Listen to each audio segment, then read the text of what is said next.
Bismillahirrahmanirrahim. Assalamualaikum warahmatullahi wabarakatuh. Saya Muhammad Amiruddin dari Fakultas Tarbiyah, jurusan Pendidikan Agama Islam kelas 5A semester 5.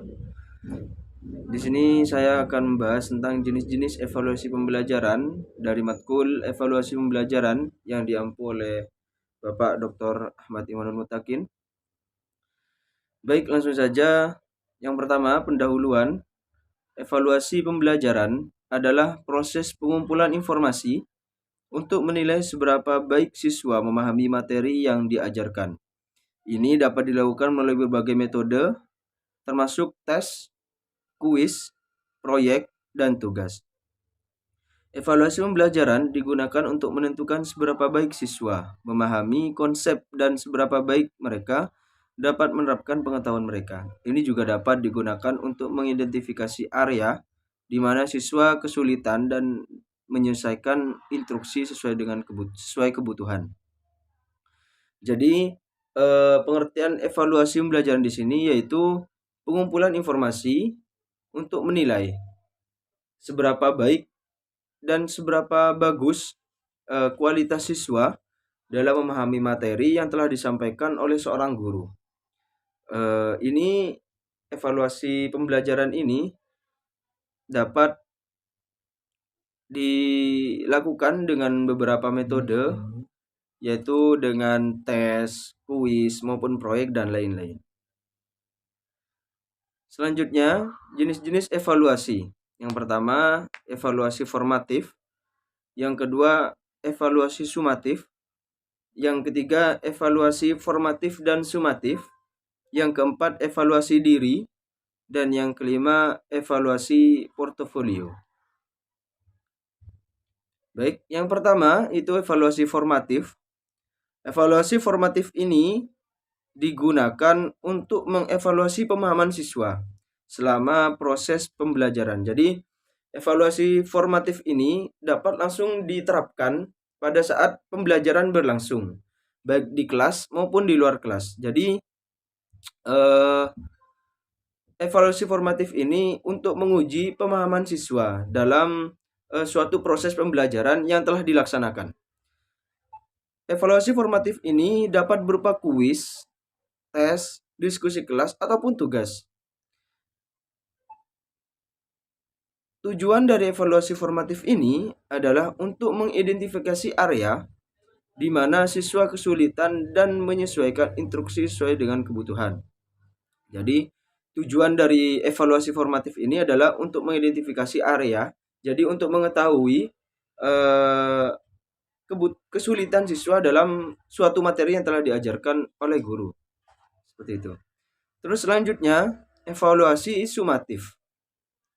Ini digunakan untuk menilai pemahaman siswa pada akhir suatu unit, kursus, ataupun program. Jadi beda dengan evaluasi formatif. Evaluasi sumatif ini dilaksanakan pada akhir ataupun setelah pembelajaran atau suatu kursus ataupun suatu pembelajaran itu selesai. Bisa berupa ujian, proyek, ataupun presentasi, seperti ujian akhir semester ataupun yang lain-lain. Ataupun misalkan ada suatu bab yang dibahas, setelah bab itu selesai maka ada ujian sumatif atau evaluasi sumatif. Tujuan dari evaluasi sumatif ini adalah untuk menentukan seberapa baik siswa memahami materi dan seberapa baik mereka dapat menerapkan pengetahuan mereka. Jadi, lebih jelasnya, tujuan evaluasi sumatif ini adalah untuk mengetahui atau dapat memahami seberapa baik siswa dalam mengolah atau memahami suatu materi yang telah dipelajari atau yang telah diajarkan oleh seorang guru. Bisa melalui dengan ujian ataupun presentasi atau dan lain sebagainya. Selanjutnya, evaluasi formatif dan sumatif. Beberapa evaluasi dapat berfungsi sebagai baik formatif maupun sumatif. Misalnya, sebuah proyek yang memakan waktu beberapa minggu dapat digunakan untuk mengevaluasi kemajuan siswa selama kursus atau formatif dan juga untuk menilai pemahaman mereka pada topik secara keseluruhan atau sumatif. Jadi evaluasi gabungan ini atau formatif dan sumatif ini dilaksanakan, contoh ada suatu ujian dalam satu minggu, ada kegiatan dalam satu minggu yang berupa evaluasi formatif yang dilaksanakan untuk mengevaluasi kemajuan siswa dalam satu hal atau satu kursus atau satu materi tersebut, dan juga bisa digunakan untuk menilai pemahaman mereka dalam satu topik, satu keseluruhan seperti itu. Baik, selanjutnya ada evaluasi diri. Evaluasi diri adalah jenis evaluasi di mana siswa menilai kemajuan mereka sendiri. Ini dapat berupa jurnal refleksi, survei, atau tugas penilaian diri.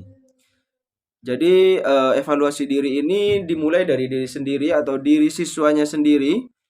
Jadi dapat berupa jurnal refleksi ataupun tugas penilaian diri ataupun yang lain-lain. Tujuan dari evaluasi diri ini adalah untuk membantu siswa mengidentifikasi kekuatan diri dan kelemahan mereka sendiri dan untuk mengembangkan strategi belajar yang lebih efektif.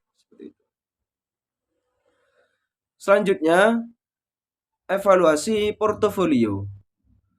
Evaluasi portofolio ini melibatkan pengumpulan contoh karya siswa selama periode waktu tertentu dan mengevaluasi kemajuan mereka. Ini dapat berupa contoh tulisan, proyek, atau tugas praktek.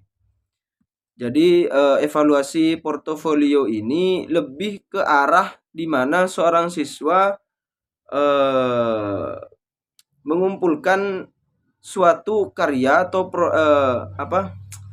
tugas praktek di mana siswa ini melakukan evaluasi portofolio ini dalam waktu-waktu tertentu. Jadi tidak seperti evaluasi formatif ataupun sumatif seperti itu. Terus tujuan dari evaluasi portofolio ini adalah untuk menilai perkembangan siswa dari waktu ke waktu dan untuk mengidentifikasi area di mana mereka telah membuat kemajuan dan area di mana mereka memerlukan dukungan tambahan. Jadi tujuan evaluasi portofolio ini agar seorang guru atau pengajar dapat mengetahui bahwa perkembangan siswa ini dari waktu ke waktu dan di mana mereka memerlukan dukungan atau memerlukan materi tambahan yang diperlukan oleh siswa. Dan mungkin cukup itu yang bisa saya sampaikan.